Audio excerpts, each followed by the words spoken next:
Hi Megan, it's Monday, woohoo, and it's Columbus Day, so I have the day off.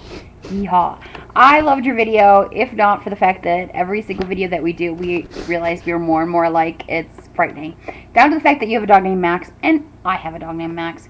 But I loved what you said about,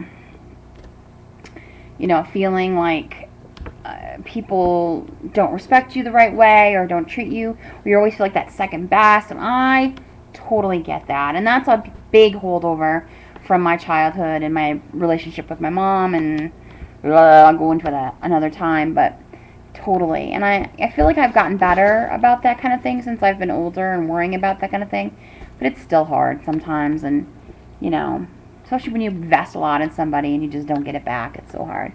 And today I was watching this show called Too Fat for 15. I don't know if you've seen this, but it's like a real life fat camp essentially, but it's like a school and you go there. It's like 30 grand a year for parents to pay to send their kids there. And the more I watched it, like the more disturbed I got. And this girl came home and she had lost, 60 pounds or something. And her dad just sobbed and held her and said how proud he was of her. And I thought, how awful for that child. I mean, yeah, it's great that your dad's proud of you, but how awful for her to experience something like that, knowing it's just because of her weight, and, that's your dad. It's the first man in your life, and, that's awful. It's awful. And this other girl and they all, like, when they go to get weighed in, talking about how they dread the weigh-in and how everything rides on that one moment. And I thought, oh, yes, I've been there, done that, got the t-shirt in every size.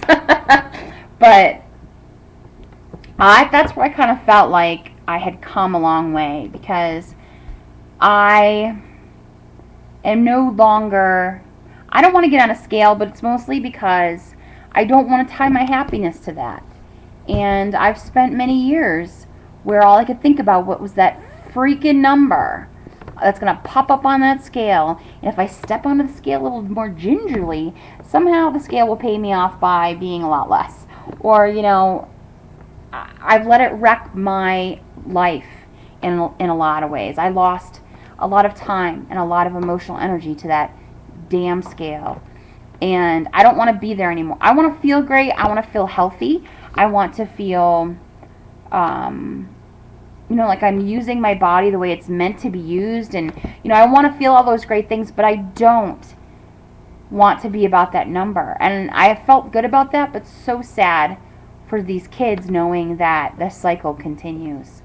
And I want to shake these parents who start it and who let their kids know that they're not going to be able to come home from school until they reach their goal weight. I mean, it's awful, because again, I was made to go to Weight Watchers when I was 12 years old, and I was called names, and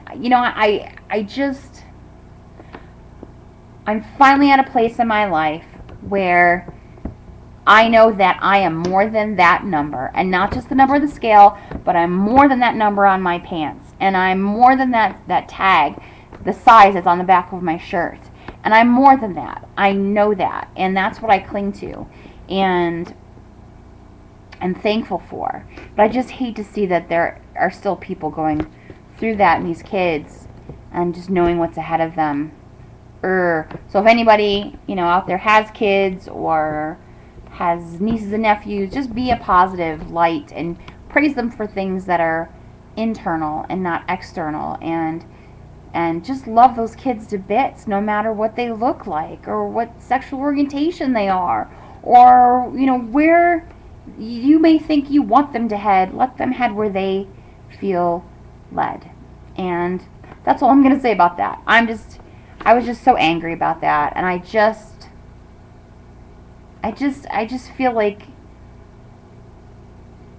I just want to hug the world and tell them that you are more than a number, and you are more than something so small that someone else can reduce you to so quickly, and not to let them Because you and I, we're awesome, and we're more than that. And you're more than that. And I love you. Have a great day, week, whatever, and I'll see you on Wednesday.